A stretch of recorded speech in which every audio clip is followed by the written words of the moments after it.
Kalau kita tuh melihat sesuatu itu sebenarnya energi saja.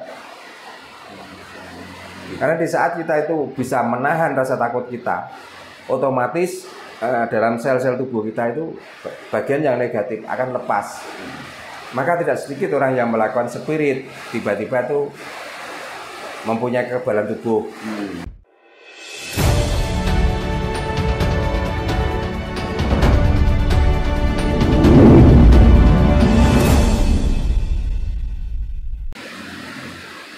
Kan baru akhir-akhir ini saja Jawa itu tidak direndahkan. Jawa itu gak diolok-olok. Jawa gak dikafir-kafir no.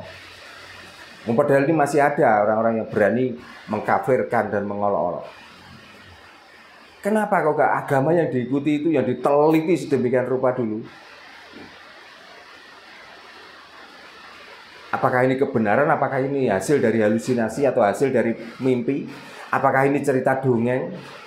Kok nggak pernah belajar ke situ? Kok tiba-tiba memberanikan dari bahwa inilah kebenaran, inilah wahyu ilahi, inilah kalamullah? Kok tiba-tiba begitu? Ini kalau nggak salah dulu pernah Pak, entah tahun 8 atau berapa gitu loh. Tentang Al-Quran itu mau diseminarkan di PBB. Iya.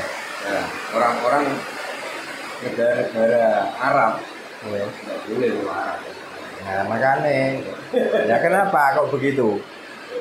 Ya, karena dia tidak mempunyai data yang otentik. Takut kebongkar Pak. Lah ya data-datanya itu lo nggak ada. Lah orang yang mau menyeminarkan itu sudah memegang data.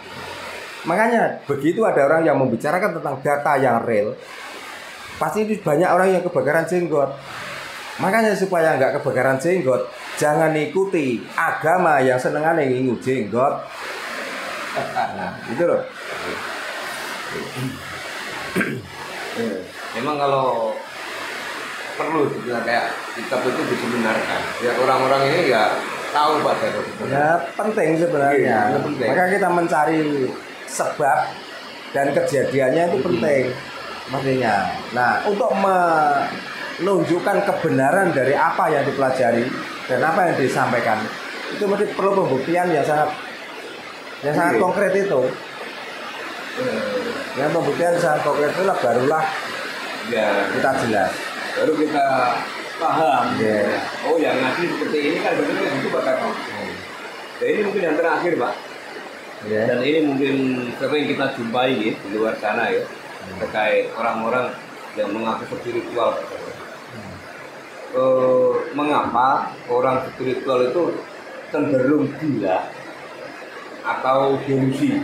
Contoh, kadang melihat makhluk astral gitu, kadang merasa diikuti makhluk astral. Nah itu bagaimana Pak? Karena namanya spirit. Spirit itu adalah mengosongkan otak dan pikiran kita. Setelah kita mengosongkan otak dan pikiran kita memperkuat halusinasi kita. Tujuannya apa? Tujuannya untuk mewujudkan angan-angan itu loh.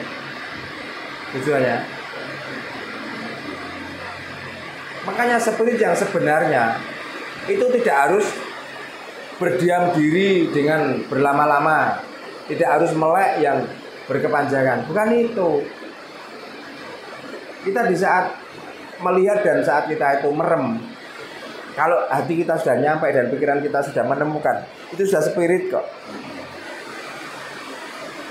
Tapi kan kebanyakan orang yang berspiritual mencarinya di tempat, apakah di tempat ramai, kan di tempat yang sepi. Nah supaya apa?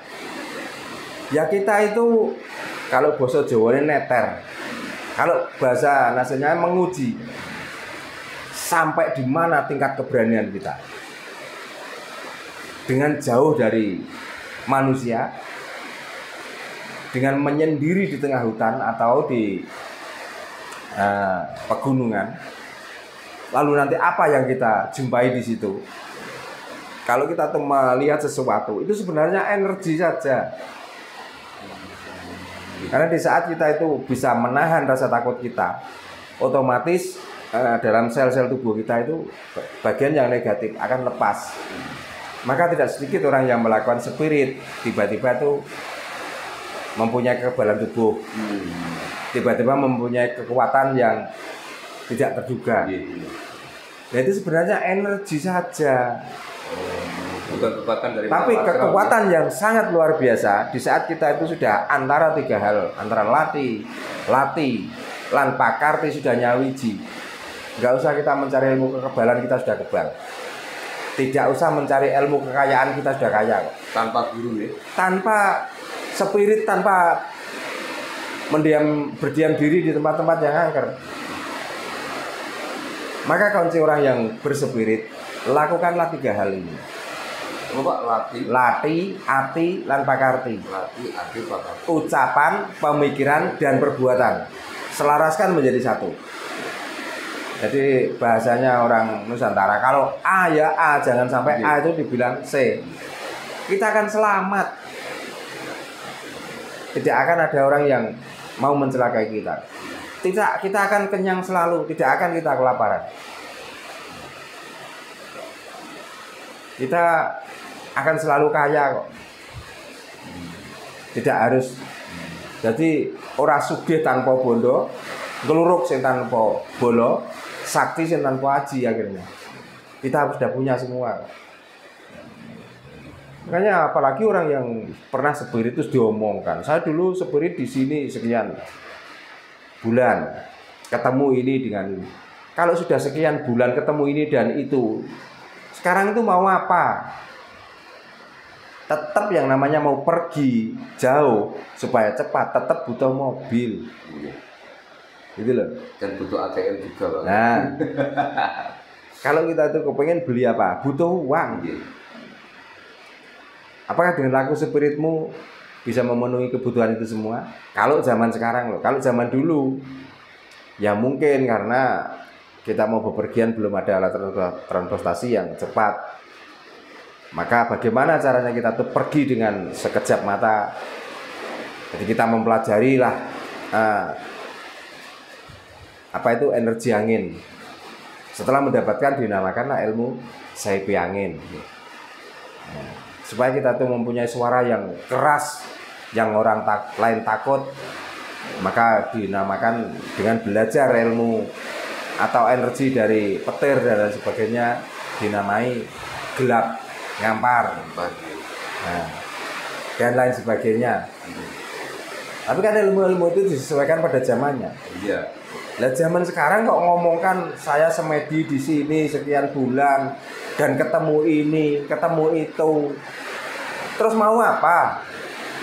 Nah kalau memang dia bisa menunjukkan dengan belajar ini saya bertemu dengan ini, maka saya datang ke sini tanpa naik apa-apa sudah datang. Nah itu baru bisa dipercaya. Tapi kalau datangnya masih memakai kendaraan, berarti itu halusinasi. Apakah supranatural itu bagian dari spiritual, Pak? Supranatural, bagian dari supranatural kan hasil, Mas. Hasil dari spirit. Dengan spirit itu bisa merubah watak, perilaku dan ucapannya. Berarti dia sudah supranatural. Jadi ibarat air itu sudah air lautan. Dia bisa menerima apapun yang datang ke situ. Tapi kalau masih membedakan air keruh, air yang kalau ada air yang bening bisa menerima, air yang keruh tidak bisa menerima, berarti ya dia pelaku spiritual. Masih ya. Kalau orang sholat itu juga termasuk spiritual juga. Gimana? Orang sholat spiritual, sholat. Itu malah bukan spiritual itu. Itu malah budaya, Mas Yan. Belum spiritual lagi. Belum spiritual. Karena apa yang diucapkan dia belum paham. Lah orang spiritual apa yang diucapkan sudah paham kok. Ya dinamakan ritual karena di saat melakukan itu dengan diam diri. Nah, tapi karena itu ada gerakan-gerakan tertentu yang harus diikuti, berarti itu budaya. Karena orang spiritual tidak ada budaya apa-apa. Kalau memakai kemenyan, memakai bersila itu pun juga beda-beda. Tidak setiap ahli spirit itu bersilanya dengan seperti ini, tidak. Tapi kalau sudah diatur caranya dan lain sebagainya, itu budaya saja. Nah, belum menyentuh spiritnya. Masih jauh kali. Ya masih jauh. Karena kalau sudah inna sholati wa nusuki wa mahyaya wa mamati lillahi rabbil alamin. Orang yang melakukan sholat tidak pernah mengeluh kok. Tidak pernah menjelek-jelekan orang lain kok. Karena dia yakin bahwa hidup mati dan apa yang dimiliki semuanya diserahkan. Nyatanya itu yang diucapkan, tapi perilakunya kok masih banyak mengeluh, masih banyak menjelek-jelekan. Nah, berarti kan dia belum masuk ke spirit. Masalahnya kan tatarannya masih PAUD tadi itu. Ya, tingkatannya masih tingkatan PAUD. Oke. Nggih, matur sembah nuwun, atur nggih. Nggih. Salam rahayu, Pak. Rahayu.